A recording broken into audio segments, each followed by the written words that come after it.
We on salt pork and beef are fed. A stone supports each wearied head. A horn of water is our drink. Pleasures forgot, on war we think. We cry, all's well, count shell and shot. Who'd envy our happy lot? Come here and learn the ways of war. Written by a soldier in Gibraltar during the Great Siege. Spain desperately wanted Gibraltar. This strange, rocky peninsular fortress, protruding from the southern shore of Andalusia and dominating the landscape, had proved a constant source of irritation ever since its capture by the British in 1704.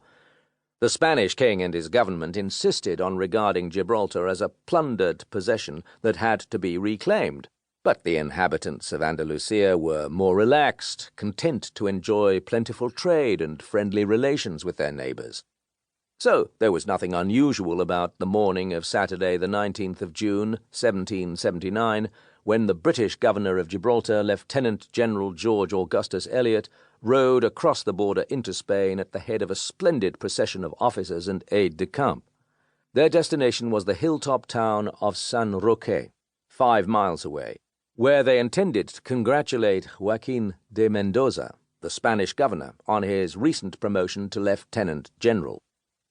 Reciprocal social events between the people of Spain and Gibraltar were frequent, and the normal courtesies were dutifully observed, as had happened only 2 weeks earlier when the British and Spaniards celebrated the birthday of King George III at a gala ball, though with hindsight it was perhaps odd that Mendoza's wife attended the event when he himself was absent.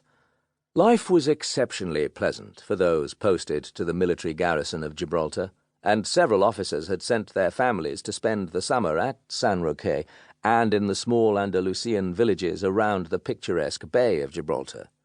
They themselves could indulge in fishing or perhaps go on hunting trips further inland, and according to John Drinkwater, an ensign in the 72nd Regiment, the strictest intimacy subsisted between the military and the Spaniards resident in the adjacent villages. Parties were reciprocally visiting each other, and the officers constantly making excursions into the country.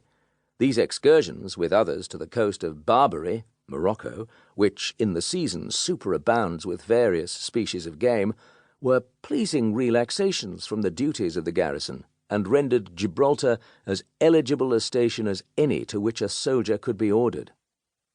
Private letters often mentioned local wine being shipped to England, and only a few weeks earlier, on the 12th of April, Elliot had written to his brother-in-law, Sir Francis Drake, a descendant of the famous Elizabethan seafarer, that a shipment of wine was on its way to him at Nutwell Court near Exeter in Devon.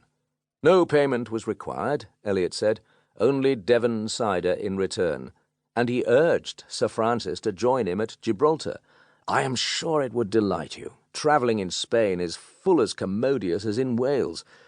I don't despair of seeing you when the war with France is over. The French, I should think, have nearly enough." Elliot's assessment was wrong, because on the very day he wrote this letter, France and Spain signed a treaty that would change the lives of everyone on Gibraltar. When Elliot and his officers reached San Roque, instead of their normal welcome, Governor Mendoza was noticeably embarrassed, and their visit was awkward and brief. Something was obviously wrong.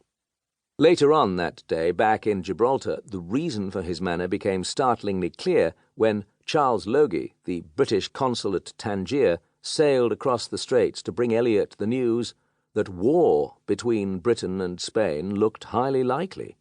Such a war had long been the subject of speculation, and just 48 hours later, Mendoza wrote officially to Elliot that he had received orders from Madrid to cut off all contact with Gibraltar by land and sea. Every British subject living at San Roque, he said, should return immediately to Gibraltar, even some young girls sick with smallpox, while British residents further afield were instructed to travel to Portugal.